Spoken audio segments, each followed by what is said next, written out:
Hello students, आज के इस वीडियो लेक्चर में हम बात करेंगे पूर्ति की कीमत लोच की, या जिसे हम बोलते हैं प्राइस इलास्टिसिटी ऑफ सप्लाई। इससे पिछले वीडियो लेक्चर्स में हमने पूर्ति के नियम को डिस्कस किया था, लॉ ऑफ सप्लाई के बारे में बात की थी। पूर्ति का नियम या लॉ ऑफ सप्लाई क्या कहता है कि अन्य सारी बातें समान रहने पर अगर प्राइस बढ़ती है तो सप्लाई बढ़ जाएगी, और अगर प्राइस घटती है तो सप्लाई घट जाती है। तो इस तरह से जो पूर्ति का नियम था वो क्या बताता है, कीमत में चेंज आने से पूर्ति में किस डायरेक्शन में चेंज होगा। हमें सिर्फ डायरेक्शन का पता लगता है कि प्राइस बढ़ी तो पूर्ति बढ़ गई, प्राइस कम हुई तो पूर्ति कम हो गई। लेकिन अगर हम ये जानना चाहते हैं कि कीमत में मान लीजिए 20% का चेंज आया या कीमत 20% बढ़ गई, तो उसके फलस्वरूप कितने प्रतिशत पूर्ति बढ़ेगी, या पूर्ति में जो परिवर्तन है वो किस रेशो में होगा, किस अनुपात में होगा। तो हमें पूर्ति की लोच का कॉन्सेप्ट क्लियर करना पड़ेगा। तो इसलिए पूर्ति की कीमत लोच के बारे में हम आज यही जानेंगे कि इससे हमें ये पता लगता है कि कीमत में चेंज आने से पूर्ति में कितने प्रतिशत चेंज आता है। तो पूर्ति की कीमत लोच का क्या मीनिंग हुआ कि ये क्या बताती है कि पूर्ति की लोच या पूर्ति की कीमत लोच किसी भी वस्तु की प्राइस या कीमत में होने वाले प्रतिशत परिवर्तन के फलस्वरूप उसकी पूर्ति या सप्लाई में होने वाले प्रतिशत परिवर्तन का अनुपात है। जैसा कि फॉर्मूला में आप देख पा रहे हैं, percentage change in quantity supplied ऊपर है और परसेंटेज चेंज इन प्राइस उसके नीचे है। पूर्ति की कीमत लोच का फॉर्मूले में ऊपर क्या लिया गया है, वस्तु की पूर्ति में प्रतिशत परिवर्तन, और अपॉन लिया गया है कीमत में प्रतिशत परिवर्तन, या जिसे हम कहते हैं परसेंटेज चेंज इन प्राइस। तो इट मीन्स कीमत में प्रतिशत परिवर्तन कारण होगा और उसके परिणाम स्वरूप पूर्ति में कितने प्रतिशत चेंज आता है वो उसका परिणाम या रिजल्ट है। तो इफ़ेक्ट ऊपर लेना है और कॉज आपने नीचे लेना है। तो इसलिए जो पूर्ति की कीमत लोच है वो इन दोनों का रेशो है, percentage change in quantity supplied and percentage change in price. Next हम बात कर लेते हैं degrees of price elasticity of supply की, कि पूर्ति की लोच की क्या क्या श्रेणियाँ हैं। डिग्रीज़ को हम 5 पार्ट्स में डिवाइड करते हैं। फर्स्ट है perfectly elastic supply, second perfectly in elastic supply. Perfectly elastic supply को बोलते हैं पूर्णतः लोचदार पूर्ति। सेकंड कैटेगरी को बोलते हैं पूर्णतः बेलोचदार पूर्ति। यूनिटरी इलास्टिक सप्लाई मतलब इकाई के बराबर लोच, इकाई लोचदार पूर्ति। ग्रेटर देन यूनिटरी इलास्टिक मतलब इकाई से अधिक लोच, या इसको हम लोचदार पूर्ति भी बोल देते हैं। और less than unitary elastic supply है इकाई से कम लोच। तो इन्हीं पांचों श्रेणियों को या डिग्रीज को हम one by one with the help of diagram discuss करेंगे। फर्स्ट डिग्री है परफेक्टली इलास्टिक सप्लाई, पूर्णतः लोचदार पूर्ति। अब डिग्रीज करने से पहले वैसे हमने जो मैं इसका मीनिंग इलास्टिक और इन इलास्टिक का थोड़ा सा बता दूं कि इलास्टिक सप्लाई किसे बोलते हैं और इन इलास्टिक सप्लाई किसे बोलते हैं। इलास्टिक का मतलब होता है चेंज आ जाना, और इन इलास्टिक का मतलब या बेलोचदार का मतलब है चेंज ना आना। अब हम किस में चेंज की बात कर रहे हैं, इसमें सप्लाई के। तो और इसके आगे हमने परफेक्टली वर्ड लगाया कि पूरी तरह से इलास्टिक है सप्लाई। तो इस सेंस में आपने इसका मीनिंग लेना है। तो पूर्णतः लोचदार पूर्ति कब होगी, वो सिचुएशन है पूर्णतः लोचदार पूर्ति का मतलब वो सिचुएशन जिसमें वस्तु की वर्तमान कीमत पर, मतलब जो प्रेजेंटली प्राइसेस चल रही हैं किसी भी कमोडिटी की, उस पर कितनी भी मात्रा में सप्लाई कर सकता है सप्लायर। यहाँ पे दी हुई कीमत पर अनंत पूर्ति करेगा, लेकिन अगर कीमत जरा सी भी उससे कम हो जाए तो जो सप्लायर है उसकी सप्लाई ज़ीरो कर देगा या उसकी बिल्कुल भी सप्लाई नहीं करेगा। मतलब दी हुई कीमतों पर पूर्ति अनंत है, इसलिए हम इसको ES बराबर इनफाइनाइट सिंबल से डिनोट करते हैं जब हम परफेक्टली इलास्टिक सप्लाई की बात करते हैं। तो ये चीज़ आपने डायग्राम में देखनी है। एक्स एक्सिस पे क्वांटिटी सप्लाइड आ जाएगा और वाई एक्सिस पे प्राइस लिया गया है। मान लीजिए प्राइस OS है किसी भी कमोडिटी की, OS प्राइस है, तो उस OS प्राइस पर कितनी भी मात्रा की सप्लाई की जा सकती है, जैसा कि लाइन से क्लियर हो रहा है OQ1, और अगर मांग बढ़ती है तो पूर्ति और भी बढ़ जाएगी। तो ये पूर्णतः लोचदार पूर्ति को शो कर रहा है, और इस तरह का पूर्ति वक्र पूर्ण प्रतियोगी बाजार में पाया जाता है। नेक्स्ट है परफेक्टली इन इलास्टिक सप्लाई, पूर्णतः बेलोचदार पूर्ति। तुरंत अब ये अपोजिट है उसका, लोचदार में पूरी तरह से चेंज आ जाता है परफेक्टली जो इलास्टिक था। अब परफेक्टली इन इलास्टिक का मतलब है बिल्कुल भी चेंज नहीं आता पूर्ति में, उसको लेना है अपन ने यहाँ। तो पूर्णतः बेलोचदार पूर्ति क्या है कि जब कीमत में परिवर्तन आए, प्राइस में चेंज आए, लेकिन उसकी सप्लाई में बिल्कुल भी कोई भी चेंज ना आए, तो हम कहेंगे कि उस कमोडिटी की सप्लाई परफेक्टली इन इलास्टिक है। तो सप्लाई में बिल्कुल भी चेंज नहीं आ रहा, जीरो चेंज है, इसलिए ई एस बराबर ज़ीरो से डिनोट किया जाता है परफेक्टली इन इलास्टिक सप्लाई को। और इसका जो कर्व बनेगा वाई एक्सिस के पैरेलल बनेगा। परफेक्टली इलास्टिक सप्लाई में कर्व एक्स एक्सिस के पैरेलल बनता है, परफेक्टली इन इलास्टिक सप्लाई में जो कर्व है वाई एक्सिस के पैरेलल या समानांतर बनेगा। अब इससे में क्या पता लग रहा है डायग्राम से आपको कि मान लीजिए जब OP1 कीमत है तो पूर्ति OS है, कीमत बढ़कर OP2 हो गई, पूर्ति तो भी OS ही है। मान लीजिए कीमत और बढ़ जाती है, OP3 हो जाती है, फिर भी अगर जो सप्लाई OS ही रहे तो हम कहेंगे कि सप्लाई की क्या सिचुएशन है यहाँ कि पूरी तरह से बेलोचदार है, परफेक्टली इन इलास्टिक है, क्योंकि कीमत में परिवर्तन आने के बावजूद पूर्ति में बिल्कुल भी कोई भी चेंज नहीं आ रहा।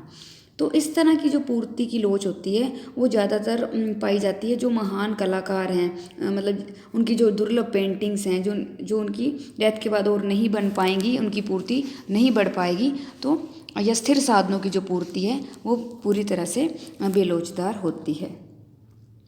नेक्स्ट है यूनिटरी इलास्टिक सप्लाई, इकाई के बराबर जो लोचदार पूर्ति है। किसी भी कमोडिटी की सप्लाई या पूर्ति को यूनिटरी इलास्टिक तब कहा जाता है कि जब जिस अनुपात में प्राइस में चेंज आए कि उस वस्तु की पूर्ति में भी उसी ही रेशो में या उसी ही अनुपात में परिवर्तन आए। मान लीजिए हम कहें कि मान लो कीमत 10% बढ़ गई, तो जो विक्रेता है उसकी जो सप्लाई है, वस्तु की सप्लाई, उसको 10% ही बढ़ा रहे हैं, तो जो 10/10 जो हमने फॉर्मूला में अगर इसको अप्लाई करें तो 1 आंसर आ जाएगा, ES 1 आ जाएगी, तो हम कहेंगे यूनिटरी इलास्टिक सप्लाई है। मतलब जितने प्रतिशत कीमतों में चेंज आए वस्तु की पूर्ति में भी उतने ही % चेंज आता है। तो इससे हम नेक्स्ट ये डायग्राम में देखेंगे कि कैसे इसका डायग्राम बनेगा यूनिटरी इलास्टिक सप्लाई का। जब प्राइस OP है तो क्वांटिटी सप्लाई OL है। जब कीमत बढ़कर OR हो गई तो जो वस्तु की जो पूर्ति है वो बढ़ के LK हो गई। तो RP जो है वो कीमत का चेंज है, कीमत में परिवर्तन है, और जो LK है वो पूर्ति में परिवर्तन की बात है। यहाँ पे थोड़ा ज़्यादा गैप दिख रहा है आपको डायग्राम में, लेकिन आपने जब बनाना है तो आपने ये ध्यान रखना है जितना गैप P और R के बीच है उतना ही गैप आपने LK के बीच रखना है। तो इस तरह से जब आप A और B पॉइंट्स को मिला दोगे तो ये OS जो सप्लाई कर्व बनेगा ये 45 डिग्री लाइन बनेगी मूल बिंदु से निकलती हुई। नेक्स्ट हम बात कर लेते हैं greater than unitary elastic supply. किसी भी वस्तु की पूर्ति को इकाई से अधिक लोचदार तब कहा जाता है जब कीमत में जितने प्रतिशत परिवर्तन आए उस कमोडिटी की सप्लाई में उससे भी अधिक प्रतिशत परिवर्तन आ जाए। मतलब कीमत में जितने % चेंज आ रहा है पूर्ति में उससे अधिक प्रतिशत परिवर्तन हो रहा है। तो जैसे पीछे एग्जाम्पल लिया, हमने कहा कीमतें 10% बढ़ी तो पूर्ति अब 10% की बजाय अगर मान लीजिए 30% बढ़ गई, कीमत 10% बढ़ी, पूर्ति 30% बढ़ गई, तो जो ES का जो आंसर आएगा, पूर्ति की लोच आएगी, इस केस में 3 आएगी। 3 क्या है? ग्रेटर देन 1 है, तो ये ग्रेटर देन यूनिटरी इलास्टिक को शो करेगी। इसको हम डायग्राम में देख सकते हैं। सेम बस क्वांटिटी एक्स एक्सिस पे, वाई एक्सिस पे प्राइस लेनी है। कीमत मान लीजिए जब प्राइस OR है तो क्वांटिटी सप्लाई ON है, हमें Q बिंदु मिल गया, Q मार्क कर लेंगे। और जब कीमत OR से बढ़ के OP हो गई, मतलब कीमत में चेंज डेल्टा P के बराबर आया, जैसा कि आप बॉक्स में देख पा रहे हैं, डेल्टा P ये कीमत में परिवर्तन है। और इस कीमत में चेंज आने के कारण उस कमोडिटी की सप्लाई भी बढ़ी, वो बढ़कर ON से OM हो गई। मतलब अब कीमत जो में चेंज आने के कारण जो पूर्ति में चेंज है वो NM के बराबर है, ये डेल्टा Q से शो हो रहा है। तो अब आप देख पाएंगे कि डेल्टा P वाला जो बॉक्स है या जो गैप है वो कम है, और पूर्ति वाला जो गैप है, चेंज इन सप्लाई है, डेल्टा क्यू से शो हो रहा है, जो एन एम के बीच का गैप है वो ज़्यादा है। तो ये शो कर रहा है ग्रेटर देन यूनिटरी इलास्टिक को, कि जिसमें हमने देखा कि जितने प्रतिशत कीमतें चेंज हो पूर्ति में, उससे अधिक प्रतिशत परिवर्तन आता है। तो इसको ए और क्यू पॉइंट को मिला देंगे हम, तो हमें एस एस जो कर्व बनेगा पॉजिटिव स्लोप, जिसकी ढलान थोड़ी सी ज़्यादा लोचदार है, इसलिए इसको greater than unitary elastic supply बोलते हैं। नेक्स्ट हम ले लेते हैं less than unitary elastic supply, इकाई से कम लोचदार पूर्ति, या हम इसको बेलोचदार पूर्ति या इन इलास्टिक सप्लाई भी कह सकते हैं।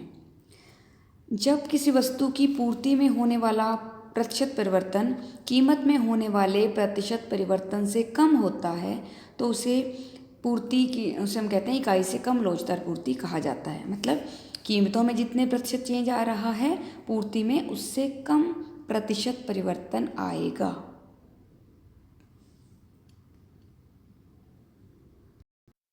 जैसा कि आप डायग्राम में देख पा रहे हैं कि मान लीजिए जब प्राइसेस ओपी हैं तो क्वांटिटी सप्लाइड ओएल है, प्राइस बढ़ के ओएन हो गई तो क्वांटिटी सप्लाइड, अब आपने इसमें थोड़ी कम लेनी है, जितना डेल्टा पी है उससे कम लेना है। इस डायग्राम में मतलब बराबर सा रहा है, क्योंकि वो डायग्राम थोड़ा कंप्रेस हो गया शायद।